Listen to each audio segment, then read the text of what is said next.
Let's talk about Slayer.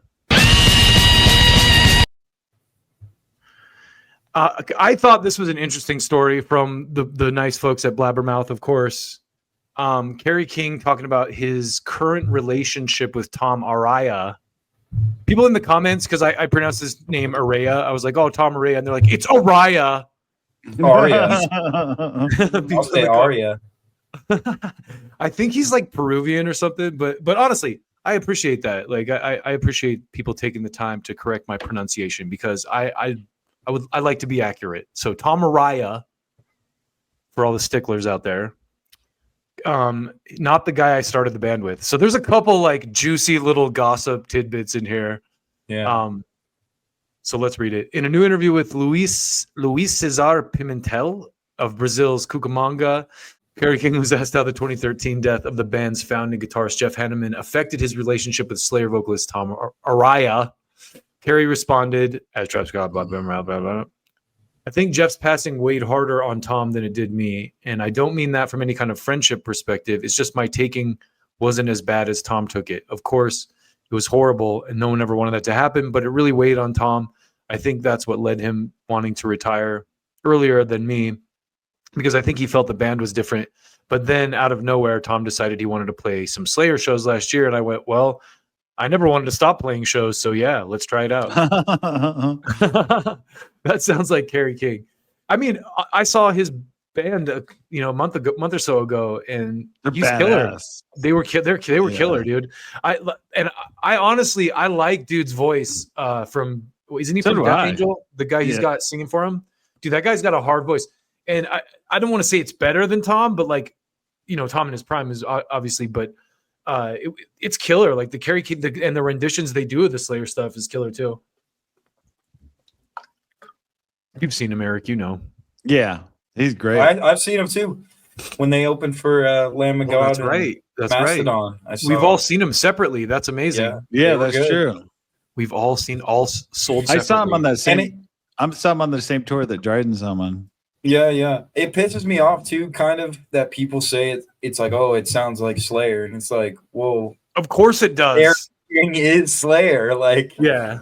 What do you expect? Jeff Hanneman apparently wrote a lot of their. No, I don't deny that either. But you know what I mean? It's like, of course, it's gonna sound like Slayer. He's the fucking guitar player of Slayer. Like, yeah, exactly. Yeah, and as you can tell, he's like, he didn't want to stop doing shows, so he's kind of that's kind of the point I was getting at too. Solo to fill the void. Anyway, King continued, just like it was in the earlier years of Slayer, Tom and I don't talk on the phone. We rarely text each other, and that's just because when you're together for 40 years, he became a very different person. He's not the guy I started the band with, not personally, just him. He's a different person. I basically stayed very similar to who I've been in my 20s. Yo, I'm the same motherfucker that has been since like I was like 13. So I can totally relate to that. And I like Tom. We're cool. We got together last year to rehearse for the Slayer shows. It wasn't weird. We did those 2 shows at Riot Fest and Aftershock in Sacramento. He was super happy. We got together after the second one. He had a shot after the show. He'll drink tequila, and I love tequila.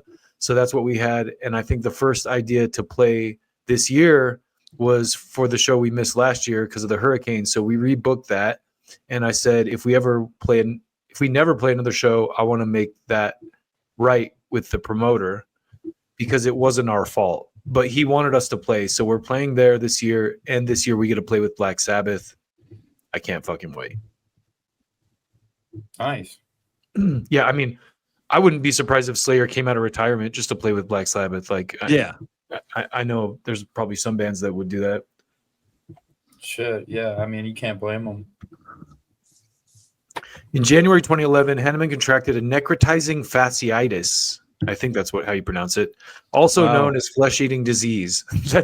It's so ironic to me that that's how he died because Slayer, like, it's like it'd be like if one of the guys from Cannibal Corpse was like butchered exactly into an oil draw. It's like, dude, holy shit! Like all your songs are about this. Like, no, but that's terrible. But he actually didn't die of that, supposedly, from a spider bite in his backyard. The infection ravaged the flesh tissues of Hanneman's arm, leading to numerous surgeries, skin grafts, and intense periods of rehab that forced him into semi-retirement and left him near death at several points.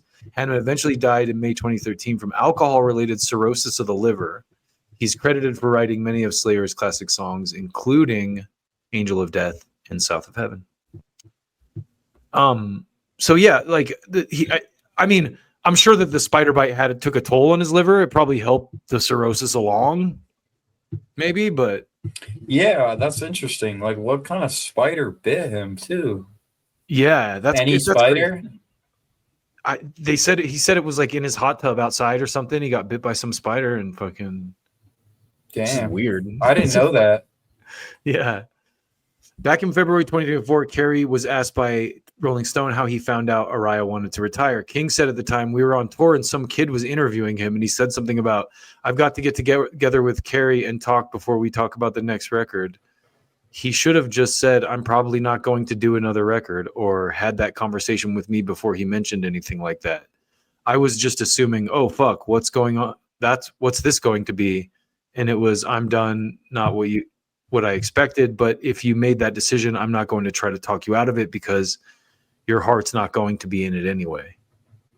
So he found out Tom was going to quit in the press. That's interesting. Regarding why Araya had decided to retire, King said, I think just the wear and tear of the road. I think he wanted to be home. None of us are real spotlight seekers, but he's certainly not. And when Jeff was around, he was like a hermit. He did not want fame. I tolerate fame. Somebody's got to be that guy. Kerry also confirmed that personality differences contribute to Slayer's eventual split. Me and Tom have never been on the same page, he said. Like, if I want a chocolate shake, he wants a vanilla shake. Kerry, what color is the sky? Blue. Tom, what color is the sky? White. We're just different people. The further on in years we got, it just became more. Am I going to hang out with Tom? He likes tequila a little bit, and I'm a big tequila head, so I'll have my shot with him, and we'll part ways, he continued. We're not going to hang out or anything because we are very different people, and together we made great music and a great live show. Rolling Stone asked King if his and Araya's differing political ideologies played a part in Slayer's split. In 2017, Araya used Slayer's official Instagram account to make a post about then newly elected U.S. President Donald Trump, stirring up a huge backlash from the band's fan base. I want to pause on that for just 1 second. Imagine being a Slayer fan, like, Satan, fuck everything, kill the devil, and then being like, Donald Trump is so terrible. I just can't tolerate anyone being pro Donald Trump. Yeah, and if I'm using that logic too, but I bet if he posted a fucking like Biden shit, no one would care. That's my analysis of that. It's just like I think it's dumb. Like, I think a Slayer fan. It's like when we were talking about Danzig and people were like, "Oh, the merch has Nazi material on it," or whether I'm like, dude, you listen to fucking Danzig. Everything has a pentagram and a satanic. You know, he uses occult symbolism. Like, what the fuck do you expect? You know, I just like, if you're a Slayer fan, you shouldn't be that soft brained. But anyway, that's my personal opinion. Yeah, I agree. So you just went off on it. I did. Yeah. But listen to what Kerry said. I was super pissed off at that, but not enough to fucking quit my band, King said of the incident. I was like, dude, that's what your personal social media is for. That's totally fair enough. Like, if you're in a band like System of a Down or whatever, and you have differing political beliefs, like, save it for your personal shit. Like, don't indict the whole band with it. That's fair. That's fair. But my opinion about, like, Slayer fans being upset about Donald Trump stance, like, I think that's fucking pussy shit. Anyway, you're the only one in the band that gives a shit about this idiot, and when you put it up there, we're all backing him, and I am not backing Trump. Gary's not. Paul's not. That's your opinion, not ours. I would never do that to you. Fair enough. Fair. Yeah. You didn't see Kerry on there going like, yeah, fucking vote for Biden. Yeah. So it's totally fair. Well, that's what I was trying to say. But also, if he did do that, I don't think anyone would care.